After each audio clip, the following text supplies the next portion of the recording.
Hello students, now I will take your history class for class 7 and everyone now take out your history book page number 3.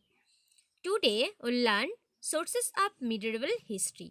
What we learn today? Today we'll learn sources of medieval history. So let's start students. Historians depend on a variety of sources to learn about the past.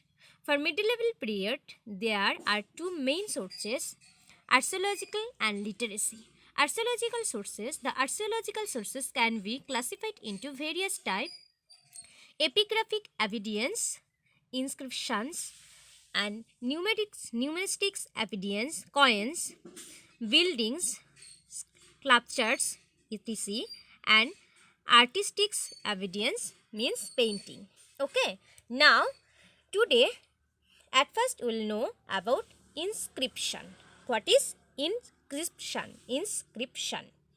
The study of inscription or epigraphs is known as epigraphy. Epigraphs are writing engraved on hard surface. The inscriptions are written in various languages and scripts. In the ancient period, epigraphy was made on cave walls, rocks, stone pillars, etc. Where epigraphy was made? Made on the cave walls, rocks, and stone pillars. Later on, it was even done on copper plates. Okay, and these inscription give brief details of temples or statues and logs texts in the from poems and written by pages of kings. Next one is coins. And coins were the currency used by the rulers in the medieval period, as it was easy to engrave anything on them. The study of coins is called numismatics. The coins generally convey the message and the name of the rulers who use them. The date of issues help historians to clarify any doubt about the events. Most of the coins were issued by the sultans of Delhi, the Mughal kings of the Cholulus. And next one is painting. Painting are very important sources of medieval history. They tell us about the custom, rulers, and socio-political lives of that period. Next one, monuments and buildings. Monuments include temples and mosques, forts, tombs, etc. They not only tell us about the religion and practice but also about the society and agriculture and economic and political condition. Some of the most famous monuments are the Red Fort in Delhi, the Taj Mahal in Agra, and several temples in the south. So famous monuments. Example are students. The two example of famous monuments. Number 1 is Red Fort in Delhi, and number 2 is the Taj Mahal in Agra, and so many temples in the southern India. Okay, and next one is literacy sources.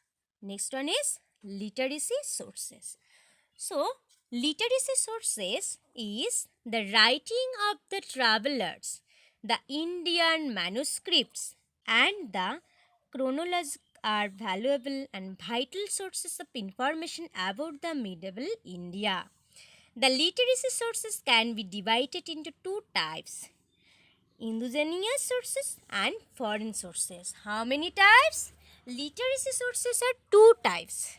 Number 1, indigenous sources, and number 2, foreign sources.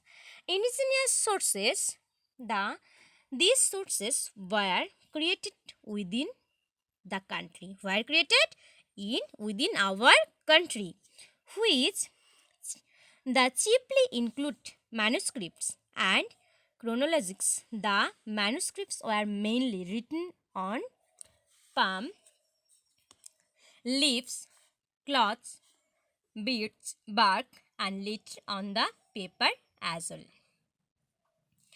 The chronologicals are the records of the rule of king and their kingdoms. Births and the chronologies were appointed by the kings or for this purpose.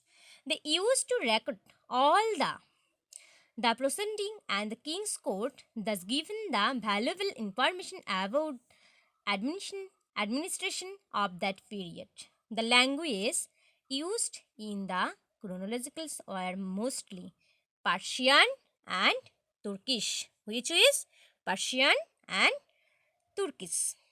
Hence, the indigenous sources mostly conveyed the lifestyles of rulers, their families, and wars which they fought.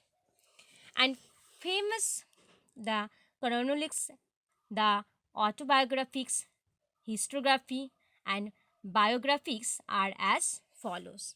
Now, everyone see here. Here is a one chart and mention here name of the indigenous sources, name of the book, author, and what is about. Number 1 is Rastarangin. This is written by author name is Kalhan, a chronology of the kings of Kashmir.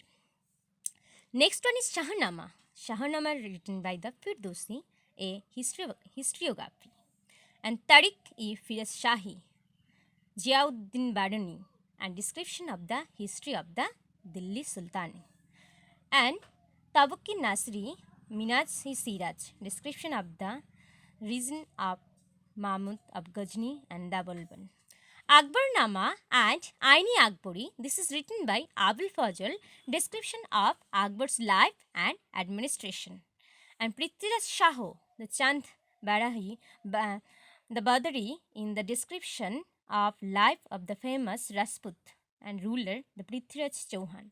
These are the indigenous sources, and so many foreign sources are here, like the name of the Marco Polo, Ibn Battuta, and Abdul Razzaq. So many names are here. So students, everyone learn this at your home, okay? And bye bye students.